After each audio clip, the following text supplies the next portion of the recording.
అంటే 10 సంవత్సరాలు పూర్తయిన తర్వాత ఒక అంచనాకు వస్తే 55 లక్షల నుంచి 60 లక్షల మంది నిరుద్యోగ యువకులు తెలంగాణ రాష్ట్రంలో చదువుకొని పట్టాలు పొంది ఉద్యోగ ఉపాధి అవకాశాలు లేకపోవడం వల్ల తెలంగాణ తీవ్రమైన నిరుద్యోగ సమస్యను ఎదుర్కోవడం మేము నూతనంగా ప్రభుత్వం ఏర్పాటు చేసిన తర్వాత గుర్తించిన అత్యంత కీలకమైన అంశం.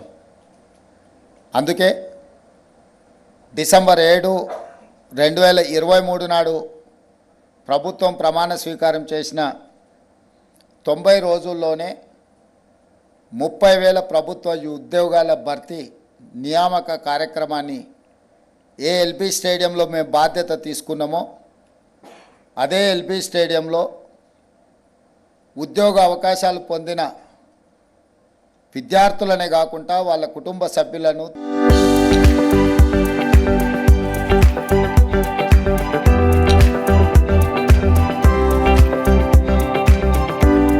తల్లిదండ్రులను కూడా అక్కడికి ఆహ్వానించి 30,000 మందికి ఉద్యోగ నియామక పత్రాలు అందజేయడం ద్వారా వాళ్ళ తల్లిదండ్రుల కళ్ళల్లో ఆనందం ఎలా ఉంటుందో ఆ కుటుంబ సభ్యులతో చేరి రాష్ట్ర ప్రభుత్వం ఆనందంలో భాగం పంచుకోవడం జరిగింది.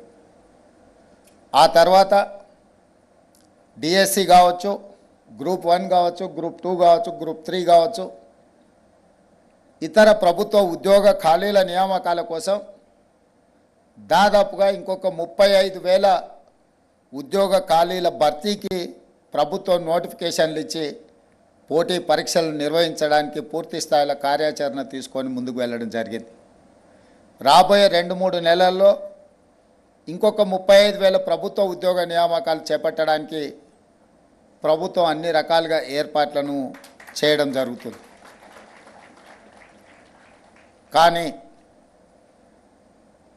రాష్ట్ర ప్రభుత్వంలో ఉన్న 2 లక్షల ఖాళీల 100% మనం నియామకాలు చేపట్టినా కూడా తెలంగాణ రాష్ట్రంలో ప్రధానంగా ఎదుర్కొంటున్న నిరుద్యోగ సమస్య తీరదు. ఈ సమస్య తీవ్రతను మా ప్రభుత్వం గుర్తించింది. దీనికి కారణాలను వెతికినప్పుడు చాలామంది మాకు చాలా నాలెడ్జ్ ఉందని అనుకుంటుంటారు, కొంతమంది మాకు స్కిల్ ఉన్నది అనుకుంటుంటారు. నాలెడ్జ్ అనేది లాంగ్వేజ్ కాదు. లాంగ్వేజ్ అనేది ఒక కమ్యూనికేట్ చేయడానికి ఉపయోగించే సాధనం మాత్రమే. నాలెడ్జ్ ఉన్న కమ్యూనికేషన్ స్కిల్ లేకపోతే ఉద్యోగ అవకాశాలు తక్కువ. కమ్యూనికేషన్ స్కిల్ ఉన్న స్కిల్ లేకపోతే ఉద్యోగ అవకాశాలు రావు. అందుకే ఈ సమస్యను గుర్తించి ప్రతి సంవత్సరం 1 లక్ష ఇంజనీరింగ్ గ్రాడ్యుయేట్స్ని, ఇంకొక 2 లక్షలను డిగ్రీ పూర్తి చేసుకున్న వాళ్ళు, అది బీఎస్సీ కావచ్చు, బీఎస్సీలో different courses, BCom, BA, any other degree పట్టాలు పొంది 3 లక్షల మంది ప్రతి సంవత్సరం తెలంగాణ రాష్ట్రంలో పట్టభద్రులై బయటకు వస్తున్నారు. 10 సంవత్సరాలు ఉద్యోగ నియామకాలు చేపట్టకపోతే 30 లక్షల మంది నిరుద్యోగ యువకులు ఒక రాష్ట్రంలో అన్నమో రామచంద్ర అని తిరగాల్సిన పరిస్థితులు.